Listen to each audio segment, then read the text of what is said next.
우리는 젊은 하객들 가운데 가장 먼저 피로 현장에 도착했다. 기분은 점점 더 나빠졌다.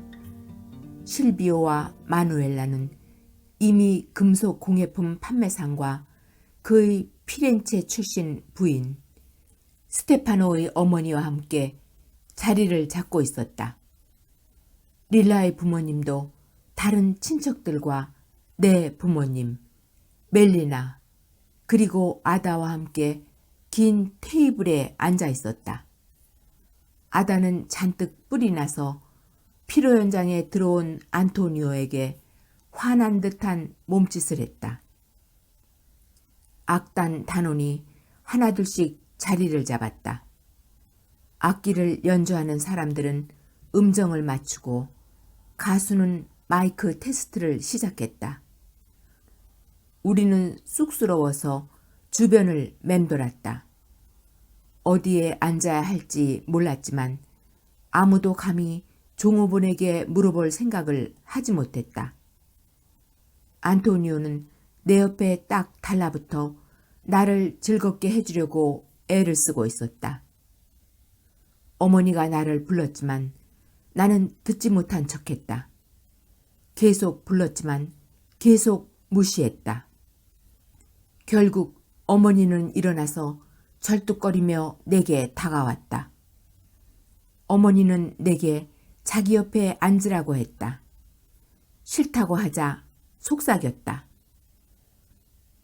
대체 왜 멜리나의 아들 녀석이 내 주위를 맴도는 거냐? 아무도 내 주위를 맴돌지 않아요, 어머니. 넌 나를 바보로 아니? 아니요.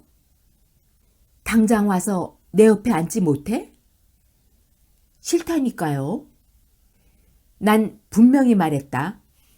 정신 나간 어미를 둔 노동자에게 인생을 망치게 하려고 널 공부시킨 게 아니야.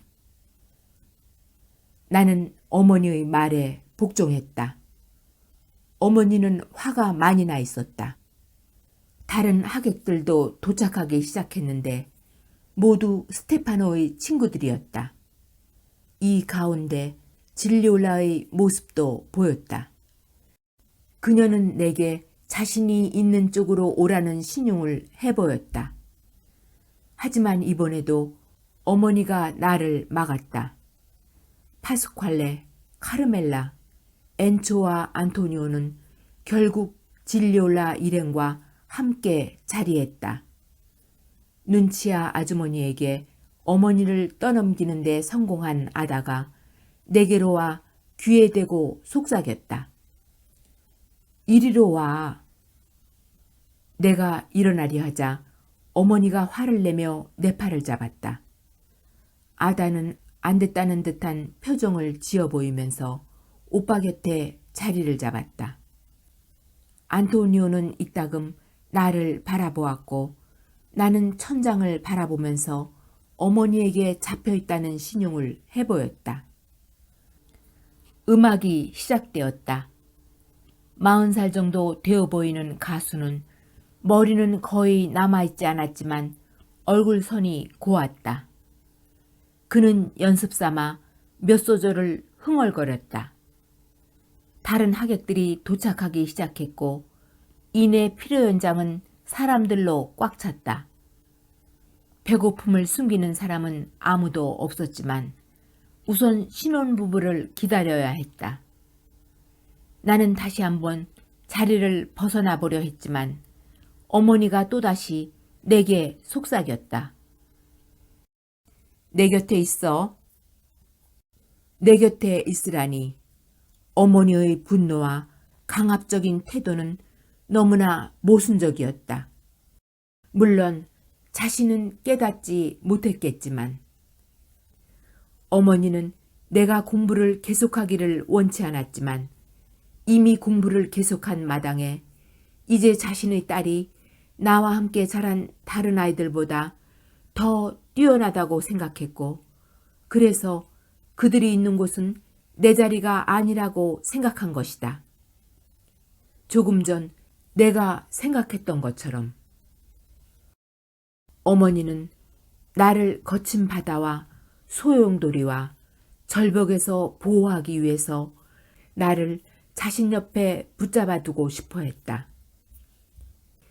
적어도 지금 이 순간 어머니의 눈에는 안토니오가 모든 위험의 상징처럼 보였다. 하지만 어머니의 세계 안에 머무른다는 것은 어머니와 똑같아진다는 것을 의미했다. 내가 어머니와 똑같아진다면 내 곁에 안토니오 말고 누가 남겠는가? 그러는 동안 신혼부부가 박수갈채를 받으며 등장했다. 밴드는 즉시 결혼 행진곡을 연주했다. 나는 어머니와 한 몸인 양 어머니 곁에 달라붙어 있어야 했다. 그러는 동안 이질감이 내 안에서 점점 커지고 있었다. 온 동네 사람의 축하를 받는 릴라의 모습은 행복해 보였다. 그녀는 남편의 손을 잡고 우아하고 정중하게 미소를 지어 보였다. 그녀는 눈부시게 아름다웠다. 어린 시절 그녀의 걸음걸이를 어머니에게서 벗어나기 위한 모델로 삼았더랬지. 내가 틀렸다. 그녀는 그 찬란한 세계에 스스로 갇혀 그곳에서 가장 좋은 것만을 취했다. 그녀가 취한 가장 좋은 것은 그녀 옆에 있는 청년과 이 결혼과 이 예식 그리고 오빠와 아버지를 위한 신발놀이였다. 이 모든 것은 면학도로서 내가 걸어온 길과는 아무런 상관이 없는 것들이다. 나는 완전히 홀로 남은 것처럼 느껴졌다. 신혼부부는 사진기의 플래시 세례를 받으며 춤을 춰야 했다. 그들은 정확한 동작으로 춤을 추며 호를 누볐다. 나는 뭔가 해야만 한다고 생각했다. 결국 릴라마저도 내 어머니의 세계에서 탈출하지 못했다. 하지만 나는 해내야만 한다. 이제는 복종만 할 수는 없다. 언젠가 올리베로 선생님이 우리 집에 와서 내게 정말 필요한 것을 내 부모님에게 강요했을 때처럼 나도 어머니의 영향에서 벗어나야 한다. 여전히 내 한쪽 팔을 붙잡고 있는 어머니를 무시해야 한다. 나는 이탈리아어, 라틴어, 그리스어에서 1등을 한 데다 종교학 선생님께 맞섰고 내 이름이 적힌 기사가 잘생기고 영리한 고등학교 졸업반 학생의 글과 함께 잡지에 게재될 것이라는 사실을 잊지 않기로 했다. 그 순간 니노가 홀에 들어왔다. 알폰소나 마리사보다 그의 모습이 먼저 눈에 들어왔다. 나는 그를 보고 벌떡 일어났다. 어머니가 옷자락을 잡아당기며 나를 붙잡으려 했지만 나는 옷자락을 잡아당겨 빼버렸다. 내게서 시선을 떼지 않고 있던 안토니오의 얼굴이 환하게 밝아지며 자기 쪽으로 오라는 신호를 보내왔다. 하지만 나는 솔라라 부부와 피렌체에서 온 부부 사이에 자리를 잡으려고 테이블 중앙으로 향하는 릴라와 스테파노 반대 방향으로 알폰소와 마리사와 니노가 있는 입구를 향해 걸어갔다. 우리는 바로 빈자리를 찾았다. 나는 알폰소와 마리사와 일상적인 이야기를 나누며 니노가 내게 말을 걸어주기를 기다렸다. 그새 안토니오가 내 등 뒤로 다가와 몸을 숙이고 귓속말을 했다. 자리 맡아놨어. 나는 속삭였다. 저리 가. 어머니가 다 알아챘어. 안토니오는 불안한 듯 주변을 둘러보았다.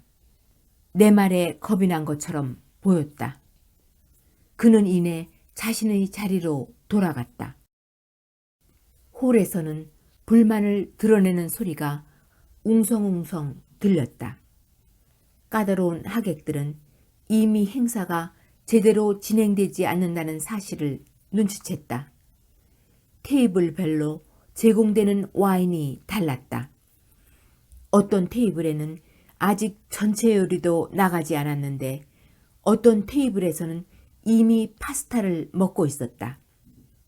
몇몇은 대놓고 신랑 측 친지들이 앉은 테이블 서비스가 신부 측 친지들이 앉아있는 테이블보다 더 좋다고 큰 소리로 불평하기 시작했다. 나는 그 긴장감과 고조되는 소란스러움에 마음이 불편했다. 하지만 나는 마음을 다잡고 니노를 대화에 끌어들였다. 나폴리의 빈곤 문제에 대해서 그가 쓴 기사를 이야기해달라고 했다. 그의 이야기가 끝나면 자연스럽게 다음 호가 나오는 시기와 내가 기고한 글에 대해서도 물어볼 심산이었다. 니노는 흥미로운 이야기를 시작했다. 그는 나폴리에 대해 아는 것이 많았고 인상 깊을 정도로 자신만만했다. 이스키아 섬에서만 해도 니노는 아직 고통받는 소년의 티를 못 벗었는데 지금은 너무 어른스러운 느낌이 들었다. 이제 겨우 18살밖에 안 된 소년이 구체적인 사실에 대해서 이렇게 객관적으로 정확한 수치를 거론하며 이야기할 수 있는 걸까? 그의 대화의 깊이는 빈곤 문제에 대해서 비통한 어조로 진보한 이야기를 늘어놓는 파스퀄레의 수준이 아니었다. 이런 것은 어디에서 배웠어? 읽으면 다 알 수 있어. 뭘 읽어? 신문이며 잡지, 이런 문제를 다룬 서적. 나는 그때까지 단 한 번도 신문이나 잡지를 본 적이 없었다. 오직 소설책만 읽었을 뿐이었다. 릴라도 한창 책을 읽을 때 동네 도서관에서 빌린 너덜너덜해진 소설책만 읽었다. 나는 모든 것에 뒤처져 있었다. 하지만 니노라면 내가 진도를 따라잡을 수 있게 도와줄 수 있을 것이다. 나는 그에게 계속 질문을 던졌고 그는 내게 대답을 해주었다. 하지만 릴라처럼 예리한 답을 제시하는 것은 아니었다. 그에게는 릴라처럼 모든 것을 매력적으로 만드는 재능은 없었다. 그는 학자다운 태도로 논리를 세우고 구체적인 예를 들었다. 내가 질문을 할 때마다 자극을 받은 그의 입에서는 답변이 산사태처럼 쏟아져 나왔다. 그는 숨 쉴 틈 없이 미사여구나 아이러니한 표현도 전혀 쓰지 않고 건조하고 정확하게 칼로 자르듯 말했다. 알폰소와 마리사는 곧 대화에서 소외되었다. 마리사가 말했다. 세상에, 오빠 정말 대책 없다. 그러더니 자기들끼리 수다를 떨기 시작했다. 나와 니노도 우리를 둘러싼 모든 환경에서 스스로를 소외시켰다. 주변에서 일어나는 일이 하나도 귀에 들어오지 않았다. 접시에 어떤 음식이 담기는지, 무엇을 먹고 마시고 있는지 신경 쓸 틈이 없었다. 나는 애써 그에게 할 질문을 생각해내고는 폭포수처럼 흘러내리는 그의 답변에 차분히 귀 기울였다. 나는 이내 그의 논지는 단 하나의 고정된 관념을 기반으로 전개되고 있으며 이 원칙이 그가 만들어내는 모든 문장에 힘을 실어준다는 사실을 알았다. 그 원칙은 바로 모호한 표현을 피하고 문제점을 명확하게 파악하고 이를 바탕으로 실현 가능한 해결 방안을 찾아 현실에 개입하는 것이었다. 나는 계속해서 고개를 끄덕이며 그의 모든 주장에 동의를 표했다. 딱 한 번 문학에 대해서 비판적인 이야기를 했을 때만 난처한 태도를 보였다. 허풍쟁이가 되려면야 소설을 쓸 수 있겠지. 그렇다면 나는 기꺼이 그들이 쓴 책을 읽을 거야.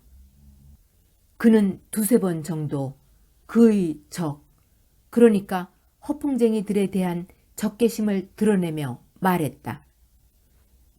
하지만 정말 현실을 바꾸고 싶다면 그건 전혀 다른 문제야. 내가 이해하기로는 그는 문학이라는 용어를 의미 없는 수다로 사람들의 생각을 망치는 사람들을 비판하기 위해서 사용하는 것 같았다. 내가 소심하게나마 반발하자 그가 말했다.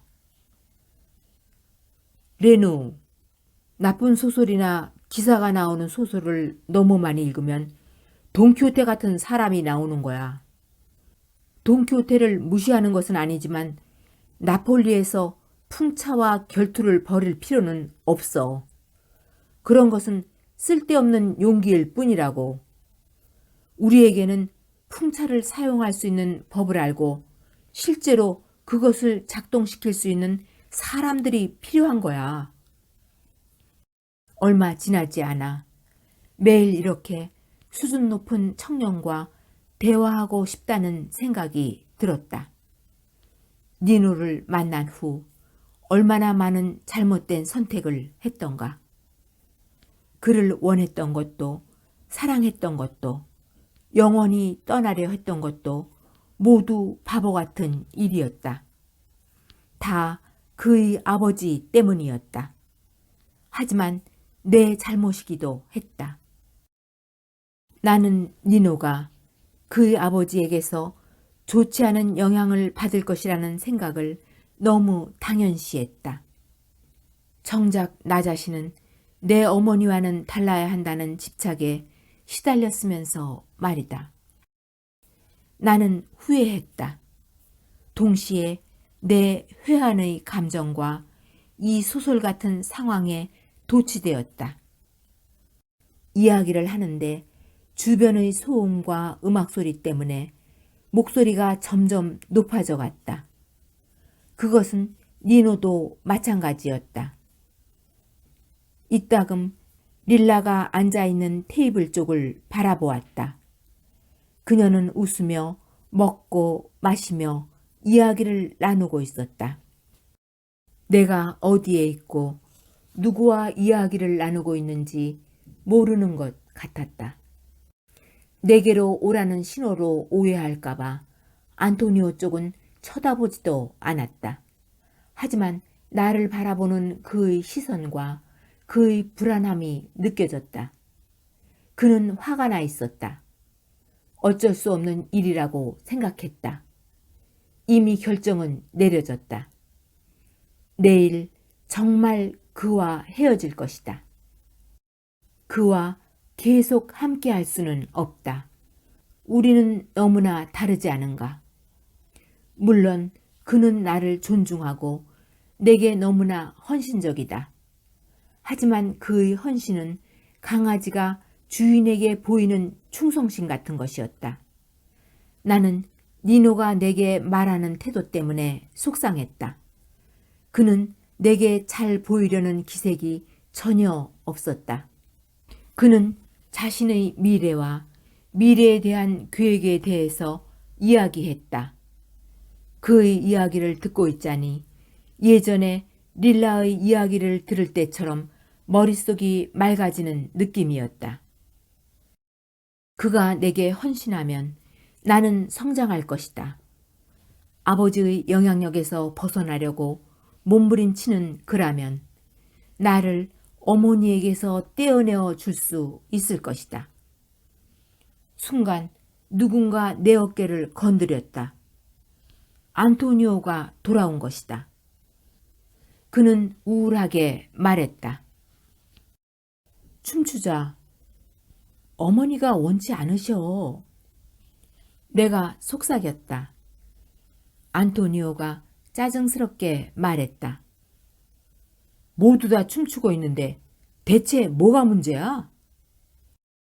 나는 니노를 향해 민망한 듯 미소를 살짝 지어 보였다. 그는 안토니오가 내 남자친구라는 사실을 잘 알고 있었다.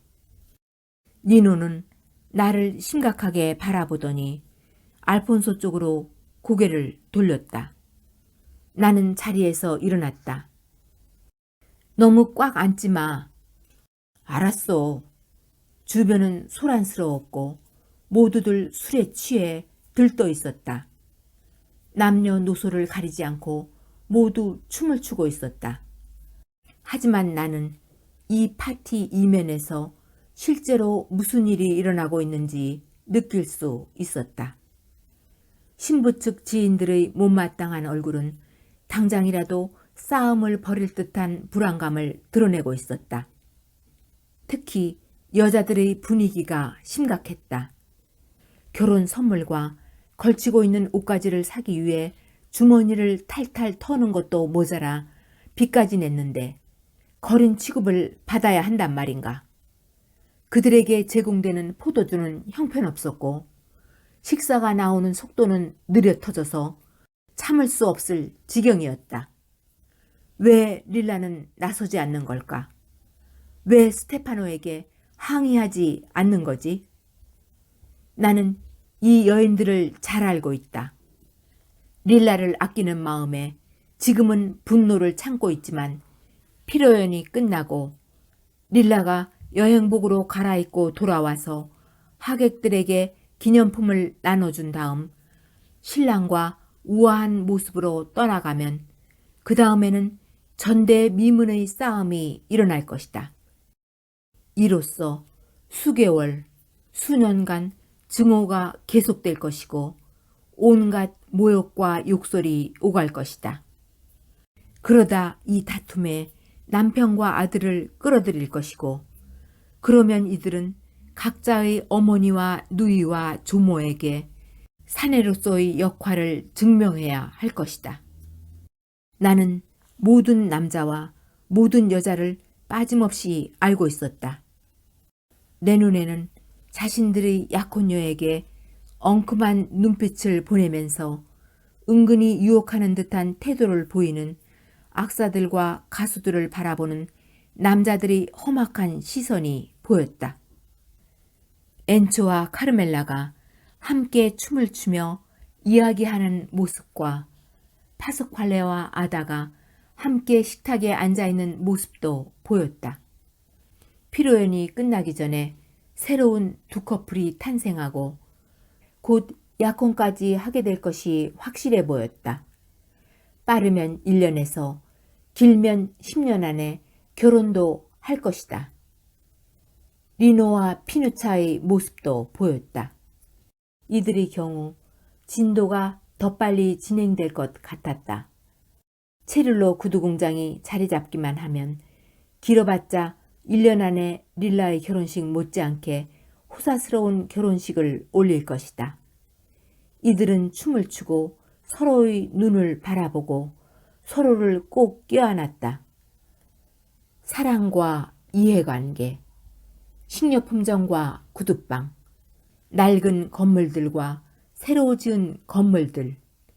나도 그들과 같은가? 아직까지도? 저 남자는 누구야? 안토니오가 물었다.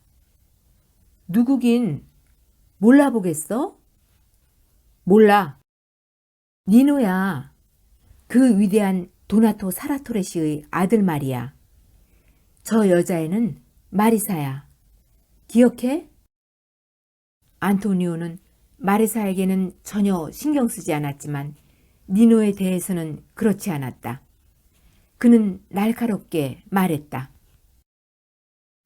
너는 전에 나를 도나토 사라토레에게 데리고 가서 그를 협박하라고 하더니 이제는 그 아들놈과 수다를 떨고 있어? 네가 저 자식과 즐기는 꼴을 쳐다보고 있으려고 새 옷까지 맞춘 줄 알아? 머리도 자르지 않고 넥타이도 매지 않은 저런 놈과 말이야. 안토니오는 나를 홀 가운데 덩그라니 남겨놓고 테라스로 이어지는 유리문 쪽으로 빠른 걸음으로 나가버렸다. 나는 무엇을 어떻게 해야 할지 몰라 한동안 꼼짝하지 않았다. 안토니오를 쫓아가야 하나? 니노에게 돌아가야 하나? 나를 바라보는 어머니의 시선도 느껴졌다. 사시 때문에 다른 곳을 바라보는 것처럼 보였지만 나를 바라보는 것이 분명했다. 아버지의 시선도 느껴졌는데 결코 고운 눈빛이 아니었다. 순간 안토니오를 쫓아 테라스로 가지 않고 니노에게 돌아가면 안토니오가 먼저 헤어지자고 할 테고 어쩌면 그러는 편이 더 좋을지도 모른다고 생각했다. 나는 악단의 연주와 커플들의 춤이 계속되고 있는 홀을 가로질러 내 자리로 돌아갔다. 니노는 방금 일어난 일에 대해서 전혀 신경 쓰지 않는 것 같았다. 지금은 니노 특유의 말투로 갈레아니 선생님에 대해서 열변을 토하고 있었다. 그녀를 끔찍이도 싫어하는 알폰소에게 선생님을 변호하고 있었다. 니노는 선생님이 너무 엄격해서 자신도 종종 선생님과 충돌할 때가 있기는 했지만 선생님으로서는 아주 뛰어나며 언제나 그에게 용기를 북돋아 주었고 공부하는 법을 가르쳐 주었다고 했다. 나는 그 대화에 끼어들려고 했다. 나는 니노가 나를 사로잡아 주기를 갈망했다. 방금까지 나와 대화를 나눌 때와 똑같은 태도로 내 학급 친구를 대하는 것을 보고 싶지 않았다.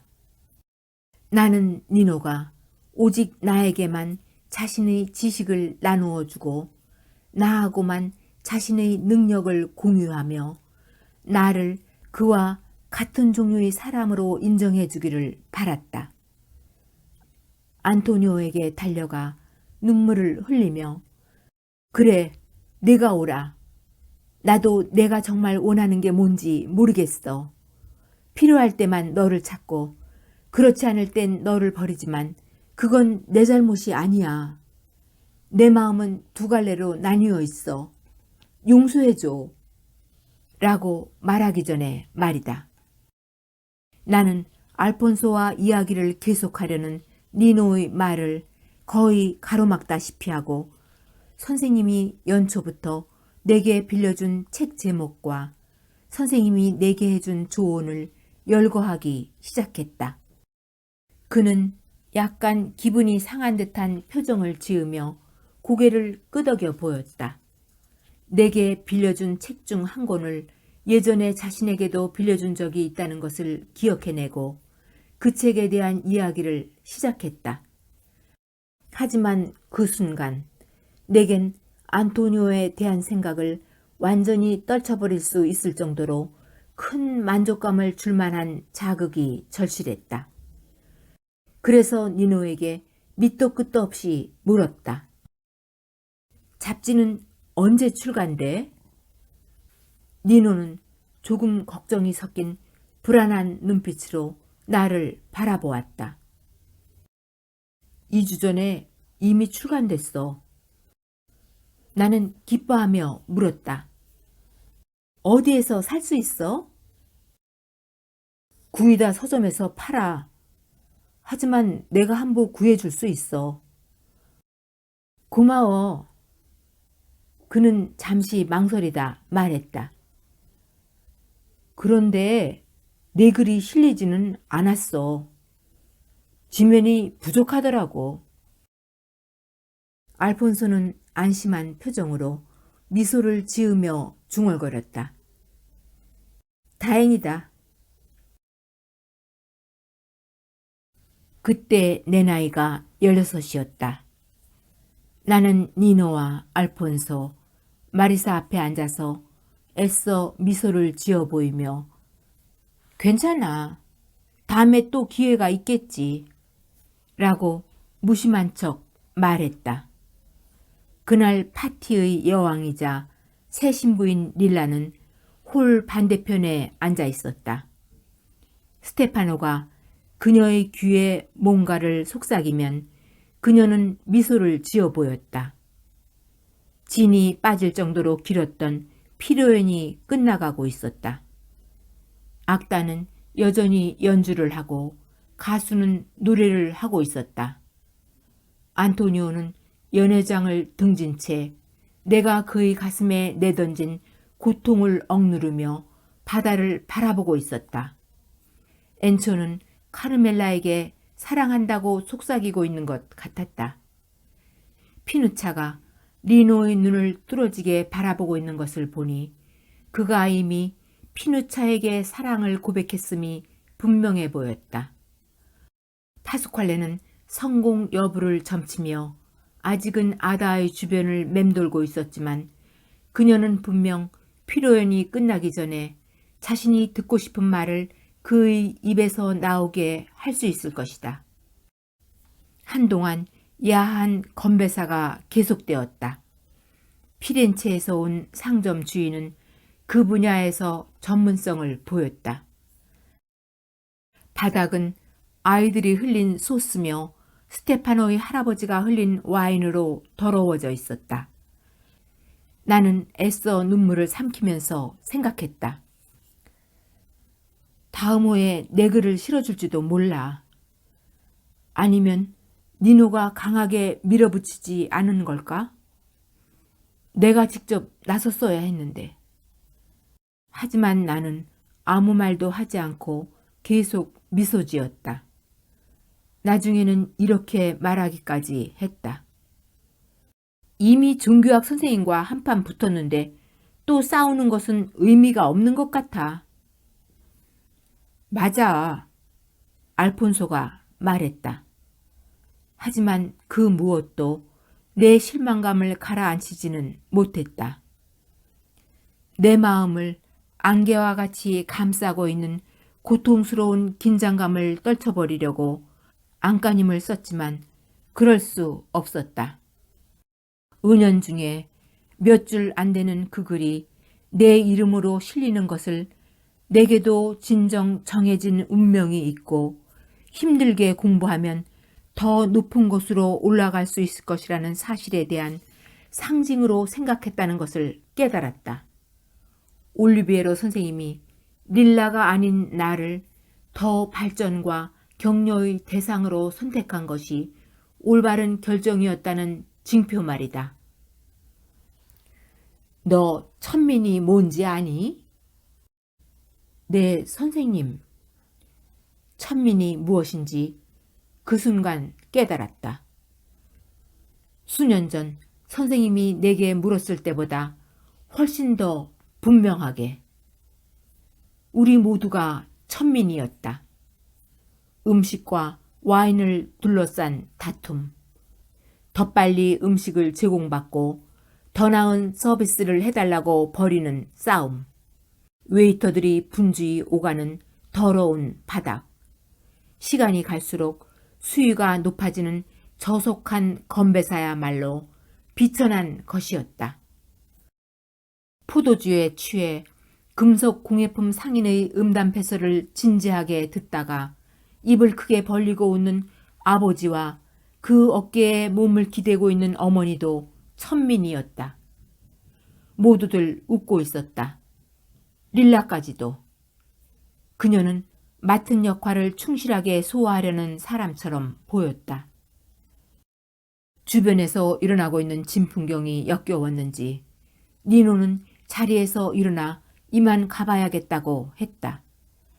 마리사와 집에 돌아갈 때 어떻게 해야 할지 의논한 다음 알폰소에게서 그녀를 정해진 시간 안에 약속 장소까지 데려다 주겠다는 대답을 받아냈다. 마리사는 충실한 기사가 생겨 자랑스러운 듯 했다. 나는 니노에게 머뭇거리며 물었다. 신부에게 인사하지 않을래? 그는 거부의 몸짓을 해보였다. 적당치 못한 옷에 대해서 뭐라고 중얼대더니 나와 알폰소에게 악수를 하거나 인사도 하지 않고 특유의 건들거리는 걸음걸이로 문을 향해 갔다. 니노는 우리 동네에 감염되지 않고 들어왔다 나가는 법을 알고 있었다. 니노라면 그렇게 할 수 있었다.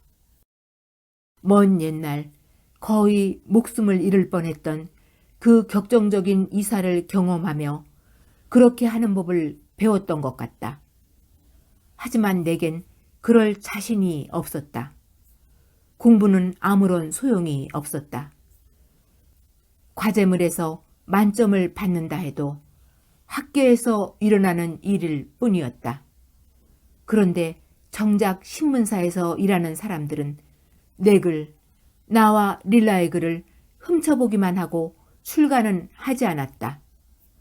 니노라면 하지 못할 일이 없을 것이다. 그는 언제나 발전할 것 같은 사람의 얼굴과 행동과 태도를 가졌으니까. 니노가 가버리자 나를 이곳에서 데려가 줄 수 있는 힘을 가진 유일한 사람이 사라진 것 같았다.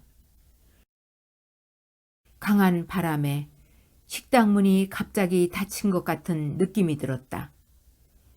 실제로는 바람도 문이 닫히는 소리도 아니었다.